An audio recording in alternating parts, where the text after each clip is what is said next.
everybody. I'm JJ Johnson. You're watching Reality Survival. So today what I have for you is another question of the week. And this one comes from Dick Timpano. And he commented on the economic collapse and mass exodus and living in the gray zone video that I did not long back. And he said, Mr. Johnson, what about us seniors? Any advice for us to deal with a SHTF situation? We don't have to go to work and may be incapable of bugging out. Thanks for any advice, Dick. So I'm going to go through a few things that just kind of pop off the top of my head here. I don't have any notes prepared for this or anything like that. But right off the bat, I think you have a few things going for you that most people don't. And I also don't think that your situation is necessarily extremely specific to your situation. I think you're in the same situation that a lot of people are. So let's just start off with some of the things that some of the advantages that you have being a senior citizen who is looking to try to begin preparing. The first thing is you come from a generation where you know how to talk to people. That's actually really, really important. And chances are you probably have lived in your neighborhood or your area for quite a while. And so you probably know your neighbors and you probably actually have genuine relationships with your neighbors. So the first suggestion that I would have for you is to encourage your neighbors to start preparing. I would think about how you're going to bring this up in conversation, but and do what is right for the type of person that you're talking to. But I don't know your age exactly, but let's say that you were old enough to remember the Depression. If you live in a neighborhood that generally has other elderly people in it, which I'm just guessing, I don't know obviously, but you could talk with them about that, and you could talk with them about how tough the Depression was and that kind of stuff, and how it appears how there's similarities from the Roaring '20s when everything was going great and life was good and all that, and then came the crash afterwards. And you could talk with them about how that's a similar situation to right now. Everything's going good. The stock market is at all-time high, but chances are it's probably going to crash at some point. You look at the history of the stock market, and it's ups and downs and ups and downs. Every time it hits a peak, it always comes back down. And so, there's many factors that go into that, but that's a good way to start a conversation, and it's a good way to start talking about the importance of having food storage and stuff like that in your home, and clean water and all that kind of stuff. You could also look at current events and speak to your neighbors about what do we do if there's riots in our area? How do we protect ourselves? Do you have firearms in your home? Do you know how to use them? I'd say some people you get to a certain point in life. And I've seen this with other people and people in my family, that they get to a certain point, maybe they lose relatives and different things like that, and they kind of just think they're done, and it's too late for me to learn and do anything different. And I would say that you're wrong. And I'm not saying you have this attitude, Mr. Timpano, but I'm just saying that some people do that. And, provided that you can walk and you're able-bodied and you can pick up a rifle and be able to see to shoot it with whatever kind of optic you choose or whatever, you could go take a class and you could learn about that. It's not too late to get involved in the prepping community as a whole, I would say. Now, again, I'm speaking in generalities because I don't know your situation and your physical, capabilities and that kind of thing. So, but I would encourage you to try to learn as much as you can to be able to do that stuff. The next advantage that you have right off the top of my head is that you may be in a situation where you're more financially stable than many people are. Given that you're into retirement and that kind of thing, maybe have a paid for home and not a lot of debt. you probably have better resources than a lot of younger people do. So you may be able to store up a good amount of food and water in your home. I think that's really important. Having a significant supply of food and water in your home, especially if you know that your situation is going to be that you're going to stay in your home and you're not going anywhere. You're kind of putting all your eggs in one basket, and we'll talk a little bit more about that later. But go ahead and making an investment and putting it into some good food storage and stuff like that, and water and all the kind of necessities of life, and having that in your home is a pretty good idea, because chances are you may have to stay there for a while to live through this stuff. And if you're on a fixed income, if you're retired and you're on a fixed income and the government checks stop coming, well, the regular retirement checks and stuff, or if the stock market crashes and your 401k checks or whatever the case may be, however you have your retirement structured, then you're going to have the stuff that you need to survive, to get by with. Having a degree of enough cash on hand to be able to pay the bills for a few months, or the utilities at least for a few months, even if you're eating your own food and water. If you don't have any income coming in, then you may need to have cash on hand to be able to pay the utilities, at least if the utilities are still going during a crash or that kind of thing. So you've got some benefits there. And I don't know if I finished the thought, since I'm kind of going off the top of my head on the neighborhood thing. If you can get your neighbors involved in this, then they're going to be able to help keep you safe and keep your neighborhood safe and stuff like that. And that is going to make it more likely that you can stay in your home for a longer period. I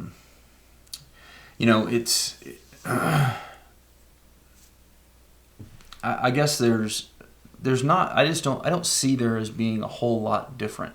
The one aspect that's different is if you're physically unable or incapable to leave the home,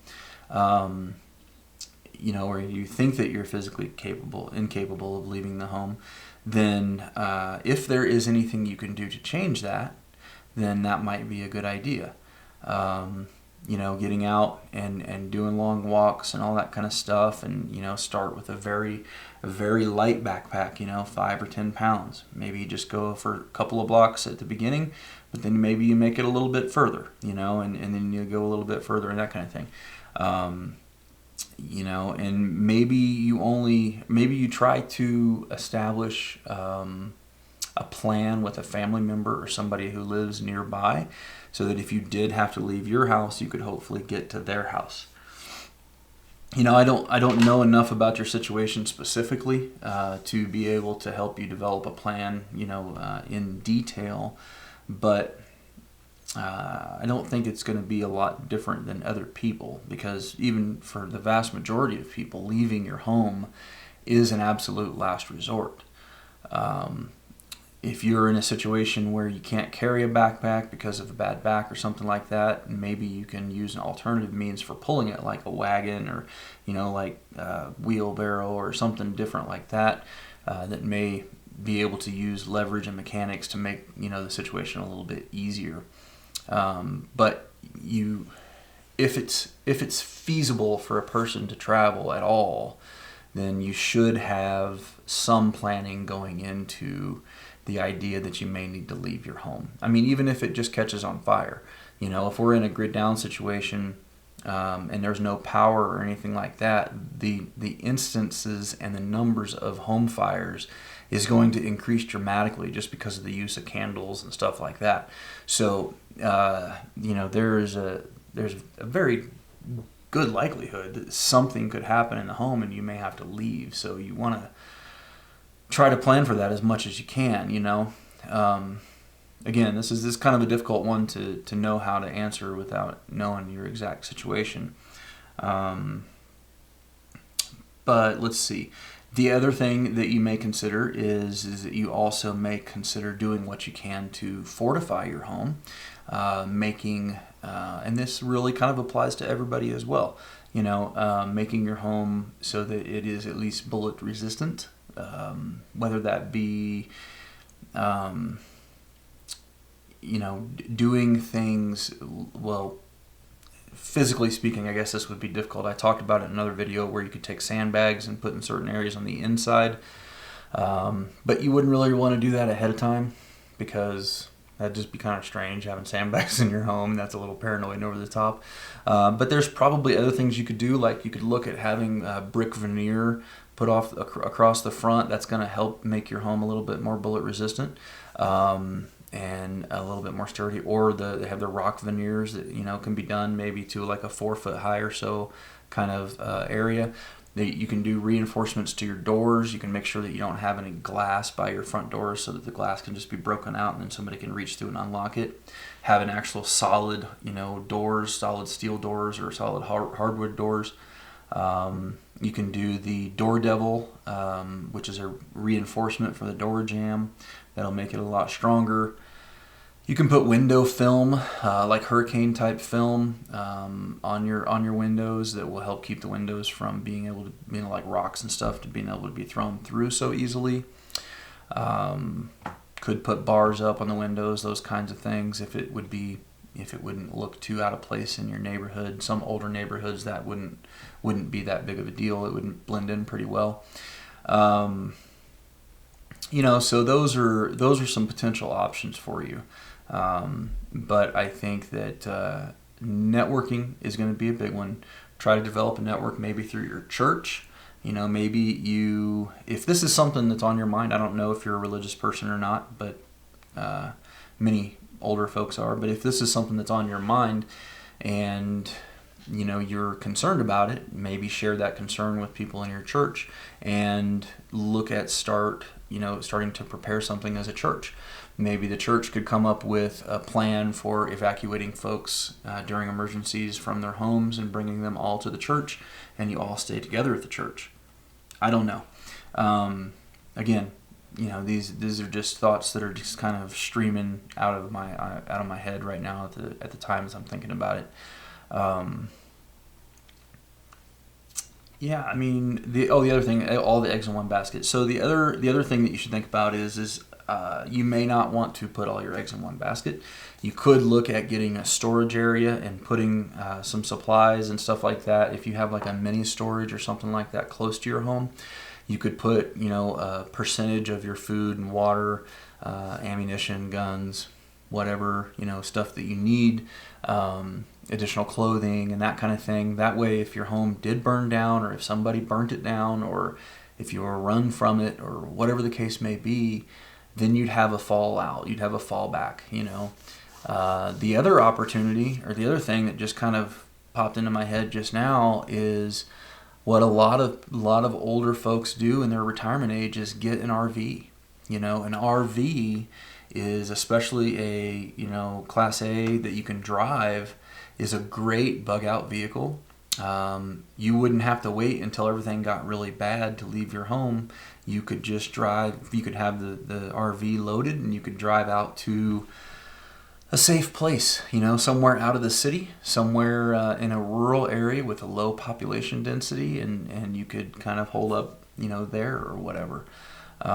Again, you'd want to have an idea of where you're going to go. You'd want to, know some people who are in that area. So maybe you start taking frequent trips there now to kind of establish those relationships and stuff like that, so that when you get out there, you're not a total stranger who's coming in during a bad time or something.